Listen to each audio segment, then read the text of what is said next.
Hello friends, CKD stock market news channel पर आप सभी का स्वागत करता हूं। और आज मैं आपके सामने एक ऐसे म्यूचुअल फंड की बात कर रहा हूं। अगर पिछले एक साल में कभी भी आपने इस म्यूचुअल फंड के अंदर अगर आपने पैसा डाला है तो ये बात स्वाभाविक है कि आपका म्यूचुअल फंड नेगेटिव हो गया होगा।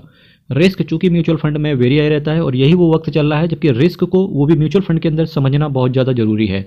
Nippon India multi cap fund direct growth की बात करके चल रहा हूँ। 39,385 करोड़ का इसका असेट साइज है। 0.74% का एक्सपेंस रेशियो है। 0.86% का कैश होल्ड करके चल रहे हैं।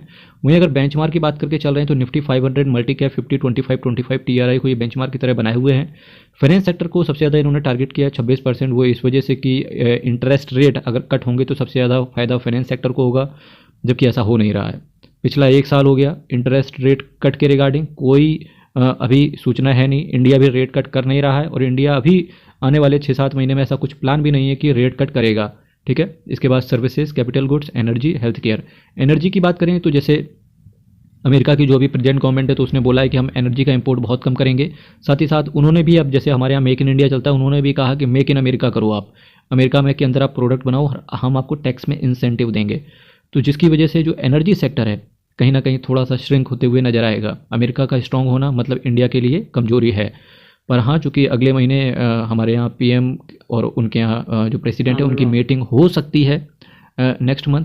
और आपने ये भी देखा होगा जब डोनाल्ड ट्रंप साहब का शपथ समारोह चल रहा था, फ्रंट रो जयशंकर साहब को दी गई थी। इसका मतलब कहीं ना कहीं अमेरिका सॉफ्ट कॉर्नर इंडिया के लिए रखेगा। तो ऐसा कुछ घबराने वाली बात है भी नहीं अगर दूसरा एंगल अगर देखें। HDFC bank, Linde India, Reliance industries, ICICI bank, EIH, ये कुछ इसके पोर्टफोलियो के पार्ट हैं। इसके कुछ पीयर कंपेटिटर देखेंगे तो Kotak multi cap, HDFC multi cap, axis multi cap है ना, और क्वांट का मल्टी कैप, ये कुछ इसके पीयर कंपेटिटर बनते हैं जाके।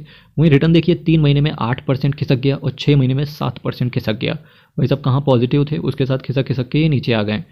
ऐसे ही शेयर मार्केट चलता है। मल्टी कैप कैटेगरी में इसको तीसरा रैंक मिला हुआ है। हालांकि वैल्यू रिसर्च ने अभी भी इस म्यूचुअल फंड को 5 आउट ऑफ 5 रेट किया हुआ है। जी हाँ, नेट एसेट वैल्यू की बात करेंगे 292 रुपये का है और एक साल का खैर रिटर्न अगर देखेंगे तो केवल 16% बचा है। अगर शेयर मार्केट अगर बजट कुछ अच्छा देखने को ना मिला तो फिर तो भगवान ही मालिक है, हो सकता है ये भी श्रिंक होते हुए नजर आए। 3 साल में 23% का, 5 साल में 22% का।